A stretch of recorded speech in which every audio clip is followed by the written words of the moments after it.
Hello, my name's Kevin McNamara and I've got the privilege of being the Acting Chief Exec of the Great Western Hospitals. As 2019 draws to a close, I'd like to take this opportunity to reflect on the year and thank every one of you as a member of our 5,200 strong team of staff and volunteers for your hard work, professionalism and commitment during 2019. Whether you've been providing life-saving treatment, supporting people with long-term conditions in their own homes, bringing new lives into the world or supporting somebody at the end of life, every one of you has made a massive difference to patients across the local community over the course of the year. We all know that 2019 has been a very busy year for the Trust, but during that time we've seen far more patients being cared for professionally by our caring staff across the organisation. Routinely we see over 400 patients a day coming into the emergency department and the urgent care centre, with around a third of those being admitted onto the wards. But we're also seeing high numbers of patients being cared for professionally in the community, trying to keep people well and at home for longer.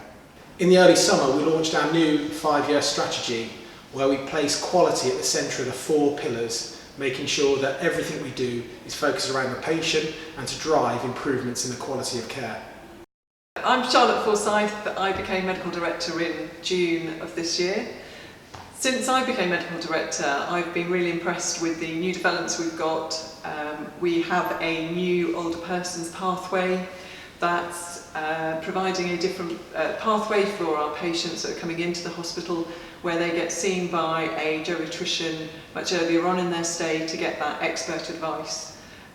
We also have Admiral nurses who are providing more support for our patients and carers of patients with dementia to enable them to get the support and training that they need.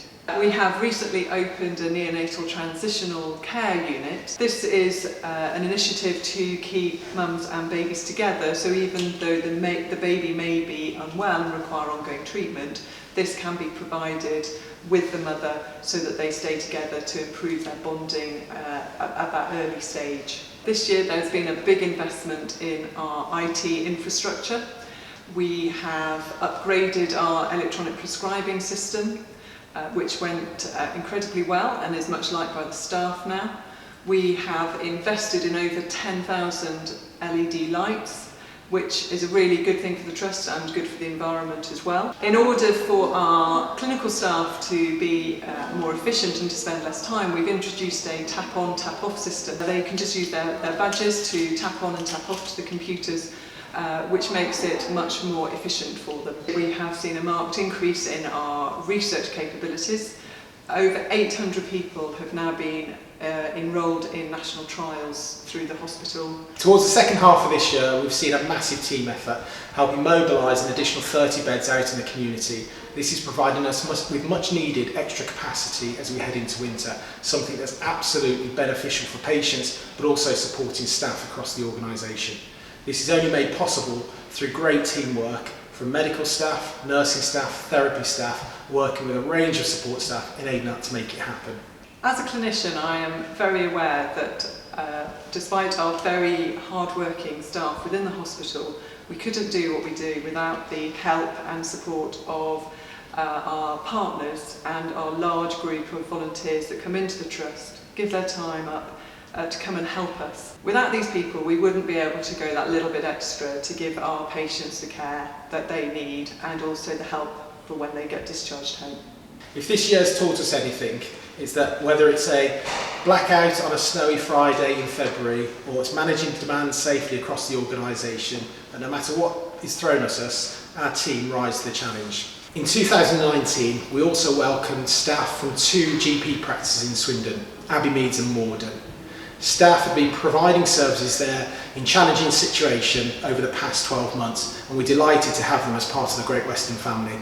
The NHS is a key part of the local community, and we can't do what we do without your support. So I'd like to use this opportunity to thank patients and the public across Swindon, across Wiltshire and all the areas we serve for your support throughout 2019. This support is best represented through the thousands of letters that we receive every year providing compliments and feedback to staff. It really does make a difference. But also the support that the community has provided to help raise much needed funds for our charity Brighter Futures, all supporting extra services within the hospital. As we move into 2020, we've got many things to look forward to as an organisation, not least the radiotherapy unit, which will reduce the need for a 40-mile round trip for essential life-saving treatment in Oxford. This has only been made possible through the hard work of staff and countless of members of the local community over the past 5 years. But we also have other exciting plans that reach us beyond 2020, including the purchase of the expansion land next to the hospital to provide us with the chance to build and expand services in the years ahead. I'd like to finish up by wishing you all a very happy Christmas and a very healthy 2020. I'd also like to thank all of you who are working over the Christmas and New Year period providing these essential services to local people. Your support is absolutely essential and very much appreciated. Thank you.